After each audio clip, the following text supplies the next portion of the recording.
अनंत का फंडा के आज के एपिसोड में आप सभी का स्वागत है।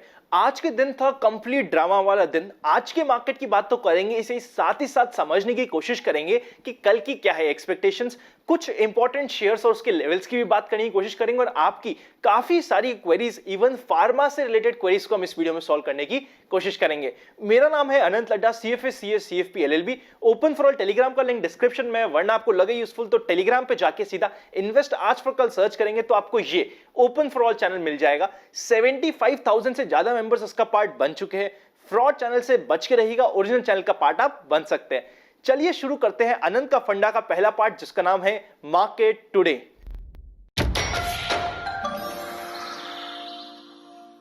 सबसे पहले इंडेक्स के ऊपर नजर डाल लेते हैं। सेंसेक्स आज के दिन 1.31% नेगेटिव रहा, निफ्टी 1.29% नेगेटिव रहा और बैंक निफ्टी 2.85% नेगेटिव रहा। एडवांस डिक्लाइन रेशियो पे नजर डालें तो आप इधर चेकआउट कर सकते हैं। 732 शेयर एडवांस हुए, उसी के अगेंस्ट 946 शेयर डिक्लाइन हुए। आज के दिन एडवांस डिक्लाइन रेशियो थोड़ा सा कमजोर था, बट जितनी मार्केट में स्पेशली इंडेक्स में करेक्शन हुआ, वितना करेक्शन स्पेशली स्मॉल कैप और मिड कैप शेयर्स में नहीं हुआ। अगर आपके स्मॉल कैप और मिड कैप काफी स्ट्रांग और क्वालिटी के शेयर्स थे ना, तो वहां पे तो बल्कि बिल्कुल भी करेक्शन नहीं हुआ, वो हमें समझना जरूरी है। इंडेक्स में जाके देखें तो आप इधर देख सकते हैं PSE, FMCG, मीडिया, एनर्जी, ये चार सेक्टर काफी ज्यादा अच्छे रहे। और जो थोड़े से कमजोर रहे सेक्टर्स वो आप देख सकते हैं PSU banks, private sector bank और फाइनेंशियल सेक्टर कंप्लीट आज के दिन वीक रहा। यूएस फ्यूचर्स पे नजर डालें तो आप इधर चेकआउट कर सकते हैं, सारे के सारे स्लाइटली नेगेटिव टू न्यूट्रल हैं। निफ्टी के ऊपर नजर डालते हैं, आप इधर देखिएगा, निफ्टी गैप डाउन ही ओपन हुआ था। पहला डिप मार्केट का ओपनिंग में ही हो चुका था। उस समय मैंने सभी को बताने की कोशिश करी, कभी भी सेकंड डिप को बाय नहीं करते। सेकंड डिप करेक्शन एक डीप जाता है, इस चीज को हमें समझना जरूरी है। आखिरी के 1 से 1.5 घंटे में मार्केट ने सेकंड डिप दिया, काफी ज्यादा अच्छा करेक्ट हुआ, बाउंस हुआ और फिर फाइनली 12,770 के आसपास क्लोज हुआ। अब आज के दिन कुछ इंपॉर्टेंट बात करी जाए तो सबसे पहले अभी भी निफ्टी अपने 200 डे मूविंग एवरेज से 18.5% ऊपर है, यह हमें समझना पड़ेगा, जो हमारे लिए कॉशन साइन बनाता है। कल के दिन 20% ऊपर था और एक कॉशियस साइन था जो आप सभी को बताने की कोशिश करी थी। अभी भी 18.5 से 9% ऊपर है। स्पाइस जेट रफली 10% से ऊपर बाउंस किया जैसे ही 737 मैक्स एयरक्राफ्ट को अप्रूवल मिला यूएस फेडरेशन का। उसी के साथ साथ आज के दिन पहला डिस्ट्रीब्यूशन डे काउंट हो जाएगा। अब चलते हैं हमारे नेक्स्ट सेक्शन पे, जिसका नाम है FIIs एंड DIIs एक्शन।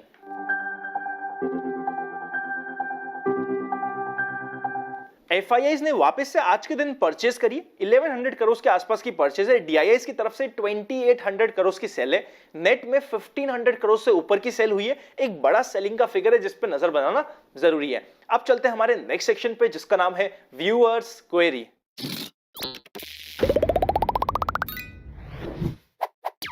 सबसे पहली क्वेरी एक ये आ रही है कि रफली 1 महीने, रदर अब तो 1.5 महीने पहले हमने सभी को फार्मा फंड में एग्जिट दिया था। हमारे इन्वेस्टर को सभी को बताने की कोशिश करी थी और यहां पे भी आके आप सबको भी बताने की कोशिश करी थी। वहां से फार्मा बिल्कुल भी परफॉर्म नहीं किया है। क्या इसका मतलब ये है कि फार्मा आने वाले समय में भी परफॉर्म नहीं करेगा? देखिए, फार्मा के कुछ सेलेक्टिव शेयर्स होंगे जिसे मैं अभी भी यूज करूंगा और फार्मा में अभी भी कुछ बाउंस आने बाकी है, बट जितना आउट परफॉर्मेंस फार्मा ने और फार्मा फंड्स ने अभी तक दिया है, इतना आने वाले समय में मैं एक्सपेक्ट नहीं करा। इसीलिए मैंने सभी को म्यूचुअल फंड में एग्जिट दी थी, जिसमें रफली 40% से लेके 60% के एब्सोल्यूट रिटर्न्स हमने बुक करे थे।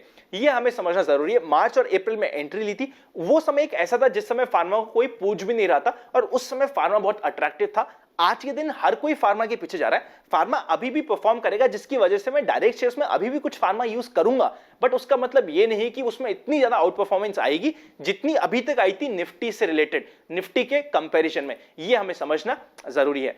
सेकंड क्वेरी ये आ रही है, ये नॉर्मल सब्सक्राइबर्स की क्वेरी है कि अनंत आप डेली प्रॉफिट बता रहे हो, लॉस का भी बताओ। देखिएगा, लास्ट मंथ तक के ऑलमोस्ट सारी ट्रेड्स मैंने सभी के साथ शेयर कर दी थी, उसका एक सेपरेट वीडियो आपको चैनल पे मिल जाएगा। और इस मंथ अगर डायरेक्ट शेयर की बात करें ना, देखिए इस मंथ स्टार्टिंग से मैं आप सभी को बताने की कोशिश कर रहा हूं कि बहुत अच्छा टाइम है डायरेक्ट शेयर ट्रेडिंग का। ऐसा मैं रेयरली बोलने की कोशिश करता हूं। आपने भी शायद काफी टाइम से जुड़े हुए होंगे, कितनी बार मैंने ऐसा बोला है कि अभी डायरेक्ट शेयर ट्रेडिंग का अच्छा टाइम है। अभी अच्छा टाइम है, आप सभी के साथ शेयर किया। इस महीने ऑलमोस्ट सारी की सारी ट्रेड्स कहीं ना कहीं सही जा रही है डायरेक्ट इक्विटी शेयर की। मुथूट फाइनेंस एक ओनली ट्रेड थी जो कहीं ना कहीं लॉस में थी या जिस प्राइस पे बाय किया था उससे नीचे थी, वो भी प्राइस आज के दिन आ गया था, बट मुथूट फाइनेंस पर्सनली मैंने मीडियम टर्म के लिए बाय किया है, इसलिए मैंने उसमें लॉस बुक नहीं किया और कंसीडर नहीं किया। उसके अलावा ऑलमोस्ट सारी ट्रेड प्रॉफिट में थी। एमजीएल की ट्रेड में 0.5% का स्टॉप लॉस हुआ था, बट सेकेंड टाइम में वापस से जैसे ही लेवल हिट हुए 7% से ऊपर का गेन वो भी हमें दे गया था। तो आई एम वेरी श्योर आप 0.5% का लॉस को भी उस 7% के प्रॉफिट में कहीं ना कहीं एडजस्ट कर लेंगे। इसके अलावा मेजॉरिटी ट्रेड इस मंथ सही जा रही है। मैं ये नहीं कह रहा कि मैंने कुछ स्पेशल किया है, ये मंथ ही ऐसा है कि हमें चूज करना पड़ेगा किस समय हमें ज्यादा ट्रेडिंग करनी है। लास्ट महीने आपने देखा होगा डायरेक्ट शेयर में मैंने बहुत कम ट्रेडिंग कर दी थी क्योंकि उस समय डायरेक्ट शेयर का टाइम नहीं था। अब वापस से टाइम है तो मैं यूटिलाइज करूंगा। ये हमें चूज करना पड़ेगा कि हम किस समय डायरेक्ट शेयर ट्रेडिंग ज्यादा करते कम करते। अगर हम इसे मैनेज कर पाएंगे तो हमारी प्रोबेबिलिटी ऑफ विनिंग बढ़ जाएगी। मैं वापस से आप सभी को कह रहा हूं, जैसा कि मैं ऑप्शंस में भी बोला था कि हर समय सही होना जरूरी नहीं होता, डायरेक्ट शेयर्स में भी हर समय सही होना जरूरी नहीं होता, बट अगर हमारा सिलेक्शन ऑफ टाइम सही है तो हमारी प्रोबेबिलिटी बढ़ जाती है। इसीलिए मैंने कोई भी एज सच मेजर लॉस नहीं हुआ है कि मैं आप सभी के साथ शेयर करूं। इस चीज को आपको समझना जरूरी है। आई नो इसके बाद भी कुछ ना कुछ कमेंट्स तो आएंगे सी, उसका मैं कुछ नहीं कर सकता। ये फाइनल और लास्ट टाइम था जिस समय मैंने ये चीज शेयर करी। आगे से मैं ऐसे सारे क्वेश्चंस को अवॉइड करने की कोशिश करूंगा। नेक्स्ट और लास्ट इंपॉर्टेंट पॉइंट होने वाला है मिड कैप। क्या अभी भी मिड कैप स्ट्रांग है? वेरी ट्रू, अभी भी मिड कैप बहुत स्ट्रांग है। आज भी आपने देखा होगा जितने भी क्वालिटी शेयर्स के मिड कैप थे, मार्केट तो करेक्ट हुआ, ब्लू चिप करेक्ट हुआ, निफ्टी करेक्ट हुआ, mid cap quality mid caps correct नहीं हुए थे। वहां पे अभी भी काफी स्पेस बाकी है और मैं जो पर्सनली ट्रेडिंग कर रहा हूं वो भी ज्यादा फोकस्ड है क्वालिटी मिड कैप्स में। ये चीज आपको समझना जरूरी है। अब चलते हैं हमारे नेक्स्ट सेक्शन पे जिसका नाम है स्टॉक्स ऑफ द डे।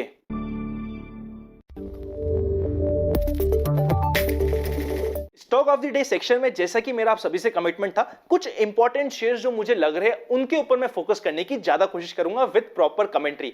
उससे पहले अगर अभी तक आपका डीमैट नहीं है, डिस्क्रिप्शन में डीमैट अकाउंट ओपनिंग लिंक और प्राइवेट चैनल पर जुड़ने का प्रोसेस है। वहां पे हम काफी एडिशनल अपडेट्स, मेरी पर्सनल ट्रेड्स फॉर एजुकेशन डालता हूं। वरना आपको लगे यूजफुल तो आप ज्वाइन बटन मेंबरशिप कंसीडर कर सकते हैं। पहला स्टॉक ऑफ द डे होने वाला है विनिति ऑर्गेनिक्स। 1170 का एक इंपॉर्टेंट लेवल था जिसको तोड़ के इसके ऊपर आज के दिन क्लोज हुआ है। ये अब मेरी रडार पे रहने वाला है, कुछ अच्छा मूवमेंट इधर आ सकता है, बट 1170 के लेवल को मेंटेन करना जरूरी है। Second stock of the day होने वाला है जो हमारे नोटिस में भी कहीं ना कहीं अब आना पड़ेगा, वो होता है सीक्वेंट साइंस। 150 का इंपॉर्टेंट लेवल था जिसको तोड़ के ऊपर गया है, ब्रेकआउट के बहुत क्लोज है, हमारी नजर में रहना चाहिए। फाइजर, ये वापस से अच्छी न्यूज आई, उसे सोल्ड कर दिया गया। आप देख सकते हैं 5218 का हाई बनाया और क्लोजिंग 5058 पे हुई।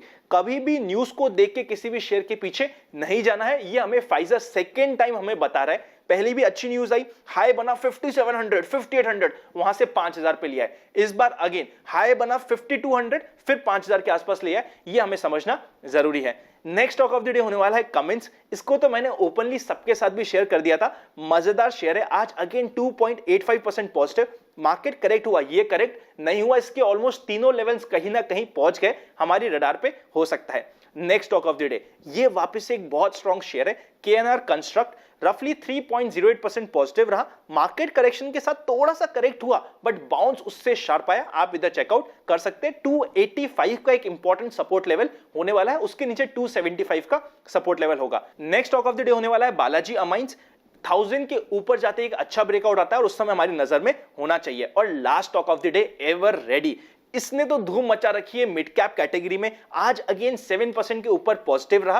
200 का एक इंपॉर्टेंट रेजिस्टेंस लेवल होने वाला है, उसको नजर में रखना जरूरी है। अब चलते हैं हमारे नेक्स्ट सेक्शन पे जिसका नाम है जनरल मार्केट ट्रेंड।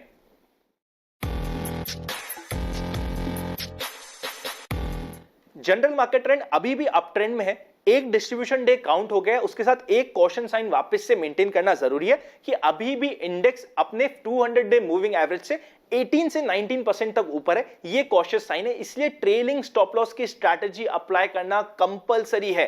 अगर आप ट्रेडिंग कर रहे हैं, ट्रेलिंग स्टॉप लॉस अप्लाई नहीं किया तो बहुत बैकफायर कर सकता है। उसका सैंपल आज के दिन आपने देख लिया होगा। अब चलते हैं हमारे फाइनल सेक्शन पे जिसका नाम है expectations from tomorrow's market.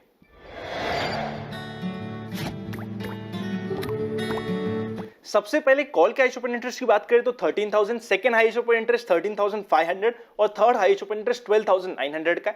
Resistance तो सिर्फ अब एक ही है 13,050 का। सपोर्ट की बात करें तो पुट का highest open interest 12,000, second highest open interest 12,500 और थर्ड हाईएस्ट ओपन इंटरेस्ट 11,500 पे। इमीडिएट सपोर्ट आता है 12,700 पे और सेकंड और सबसे मेजर फाइटिंग जोन होने वाला है 12,500 का। अगर हम पुट कॉल रेशियो पर नजर डालें तो वापस से 1.30 के पास जा चुका है, काफी ज्यादा कंफर्टेबल जोन में चले गया है। विक्स थोड़ा सा बढ़ा है, 19 से लेके 20 के बीच में कहीं ना कहीं ट्रेड कर रहा है। जब तक 23 के ऊपर नहीं जाता तब तक इतनी टेंशन लेने की जरूरत नहीं है। अब कल के मार्केट के बारे में बात करने की कोशिश करते हैं। सबसे पहले मिड कैप ज्यादा अट्रैक्टिव है और वही कंटिन्यू रहने वाला है। Second important point, trailing stop loss की स्ट्रैटेजी यूज करना और टाइम पे प्रॉफिट बुक करना भी जरूरी होगा। थर्ड इंपॉर्टेंट पॉइंट और सबसे इंपॉर्टेंट है, ध्यान से समझिएगा, अननेसेसरी हर करेक्शन पे शॉर्ट करना अभी बैकफायर हो सकता है। जब तक निफ्टी 12,500 के ऊपर है तब तक कोई मेजर एग्रेसिव शॉर्टिंग का एरिया नहीं आता है। इस चीज को हमें समझना पड़ेगा। एक दिन के करेक्शन, स्पेशली वीकली एक्सपायरी दिन वाले करेक्शन के बेसिस पे हम कोई शॉर्ट कर जाए बहुत बैकफायर कर सकता है। उसी के साथ साथ मंडे से रेदर ट्यूसडे को मैंने आप सभी को बताने की कोशिश करी थी कि जब भी करेक्शन आएगा, बियर इनगल्फिंग कैंडल या फिर बहुत शार्प करेक्शन आएगा कि टॉप तो बनेगा बहुत ऊपर, वहां से सीधा नीचे करेक्ट होगा। वैसा ही कुछ आज के दिन हुआ और आने वाले समय में भी सेम चीज कंटिन्यू होगी। आज सिर्फ ट्रेलर था, ये चीज हमें समझनी पड़ेगी और अननेसेसरी हर करेक्शन पे अभी शॉर्ट नहीं करना है। एक बार 12,500 का लेवल चले जाए उसके बाद कुछ अच्छी कॉल सेलिंग की या शॉर्टिंग की अपॉर्चुनिटी आ सकती है, बट उससे पहले हड़बड़ी में जाके हमें शॉर्ट नहीं करना है। मिलेंगे नेक्स्ट वीडियो में, तब तक happy investing and I will see you very soon. अगर ये वीडियो अच्छा लगे तो लाइक करके साथ ही साथ अपने 5 दोस्तों के साथ शेयर जरूर कर दीजिएगा।